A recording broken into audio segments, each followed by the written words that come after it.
Monsieur le Premier ministre, chef du gouvernement, Messieurs les ministres d'État, Mesdames, Messieurs les ministres, Mesdames et Messieurs, chers frères, chers amis, c'est avec un grand plaisir que je prends part à cette cérémonie de restitution des séminaires gouvernementaux sur l'école. Plus précisément, comme vous l'avez indiqué, sur la scolarisation obligatoire des enfants de 6 à 16 ans. Vous avez tenu 2 séminaires importants et je sais que vous avez consacré beaucoup de temps et de réflexion à ce sujet essentiel. Comme vous le savez, tous les sujets liés à la santé, à l'éducation, à la formation, à l'avenir et au bien-être de nos enfants et de nos jeunes me sont particulièrement chers. J'attache du prix à l'éducation car elle est non seulement la meilleure boussole pour la vie de nos enfants, mais aussi le socle du développement de notre pays. En effet, c'est par l'éducation que nous pourrons garantir à notre jeunesse un avenir prometteur. C'est aussi par l'éducation que nous pourrons mettre fin au cycle générationnel de pauvreté et parvenir à un développement humain durable. C'est pourquoi le projet École obligatoire pour tous les enfants de 6 à 16 ans, dénommé Politique de scolarisation obligatoire, constitue l'une de nos grandes ambitions. Je veux donner à toutes les filles et à tous les fils de notre pays le droit à une éducation, à une formation de qualité qui leur permette d'acquérir des connaissances et des compétences fondamentales.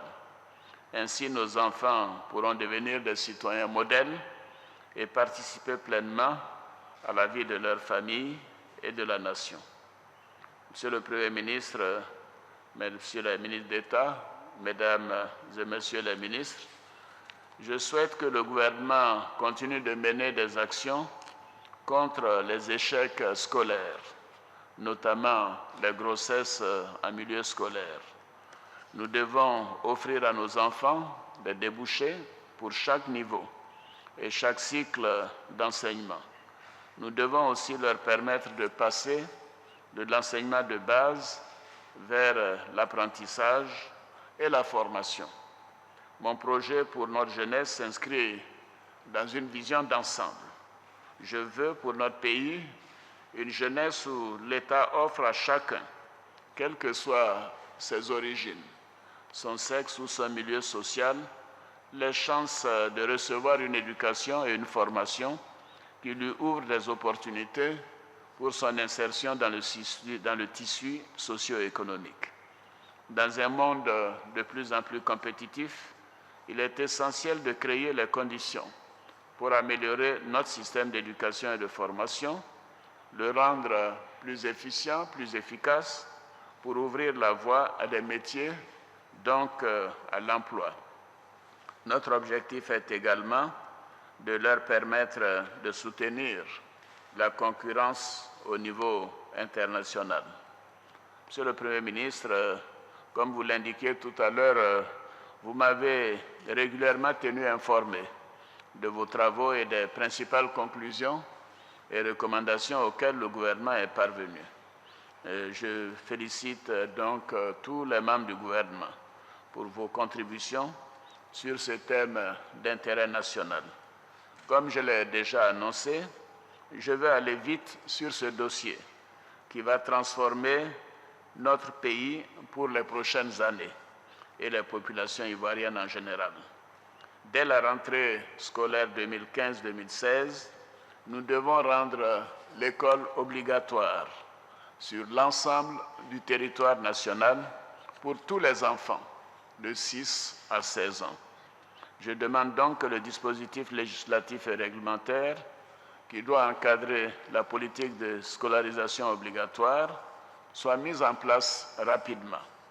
Compte tenu du court délai qui nous sépare de la rentrée scolaire en septembre prochain, je prendrai dans un premier temps une ordonnance pour la mise en œuvre de la scolarisation obligatoire de 6 à 16 ans. Cette ordonnance devra préciser également les modes de passage à l'intérieur des cycles du primaire et les moyens de réintégrer les enfants qui ont quitté le système éducatif. Cependant, le succès de la politique de scolarisation obligatoire ne sera garanti que si les familles y sont pleinement associées et se l'approprient. Mon souhait est donc que les familles adhèrent volontairement à ce programme. Une campagne d'information et de sensibilisation de proximité adaptée devra donc être menée avec l'implication des relais administratifs et politiques ainsi que des leaders d'opinion. En ce qui concerne la prise en charge financière de ce programme, je demande à M. le Premier ministre d'inscrire en priorité au budget de l'État la mise à disposition d'un montant correspondant pour l'année scolaire 2015-2016. Ceci a été fait en grande partie. Le montant global s'élève à environ 700 milliards de francs CFA, dont 600 milliards de francs sont déjà inscrits au budget et feront l'objet d'un collectif budgétaire et du budget 2016. Nous avons donc besoin d'un financement complémentaire d'environ 100 milliards de francs CFA.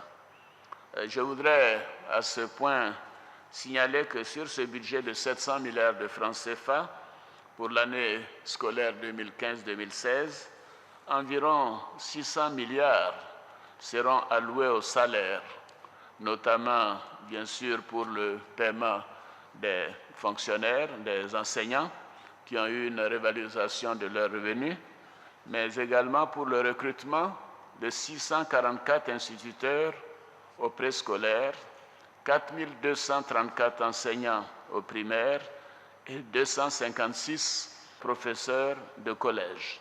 Et évidemment, à donner des kits et des manuels scolaires aux enfants. Les 100 milliards restants serviront à la réalisation d'infrastructures scolaires, construction donc de 644 classes au préscolaire, 3 866 salles de classe au primaire, 21 collèges à base 2 et 16 collèges à base 4.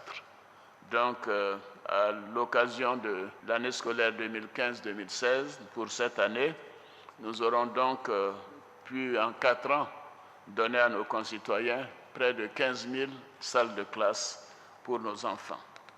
S'agissant de la construction de salles de classe, nous devons privilégier les options qui permettent de réduire les coûts de construction et ne retenir que celles qui concilient à la fois l'urgence de la mise en œuvre de ce programme, le respect des règles des marchés publics et l'implication des entreprises locales. Je voudrais aussi que très rapidement, les collectivités territoriales, puisqu'il y a beaucoup de maires dans cette salle, dont c'est le rôle, puissent remplir effectivement et pleinement leurs fonctions dans la construction des infrastructures scolaires.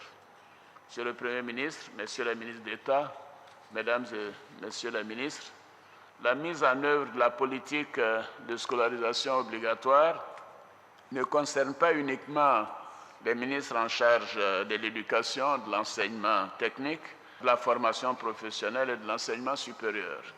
C'est donc tout le gouvernement qui est concerné par ce grand chantier. Je demande donc à tous les membres du gouvernement de s'approprier le programme de scolarisation obligatoire pour en garantir le succès et la pérennité. Car l'éducation des enfants et la formation de la jeunesse sont des leviers sur lesquels nous devons agir avec célérité pour permettre à notre pays d'atteindre les objectifs du millénaire et d'aller sereinement vers l'émergence. J'exhorte également tous nos compatriotes à soutenir cette politique. Je souhaite, comme vous l'avez proposé, Monsieur le Premier ministre, avec les membres du gouvernement, je souhaite qu'il soit organisé dans les prochains mois un grand débat national sous la forme d'états généraux de l'éducation, de l'enseignement supérieur et de la formation professionnelle, qui réunira tous les acteurs de ces secteurs. C'est sur ces mots que je déclare clos les travaux du gouvernement sur la politique de scolarisation obligatoire et je voudrais vous féliciter et vous remercier. Nous allons donc, comme proposé, examiner le détail de cette politique en Conseil des ministres dès ce mois de juillet pour nous permettre de prendre les ordonnances le plus tôt possible en vue de la rentrée scolaire prochaine. Je vous remercie et félicitations à tous.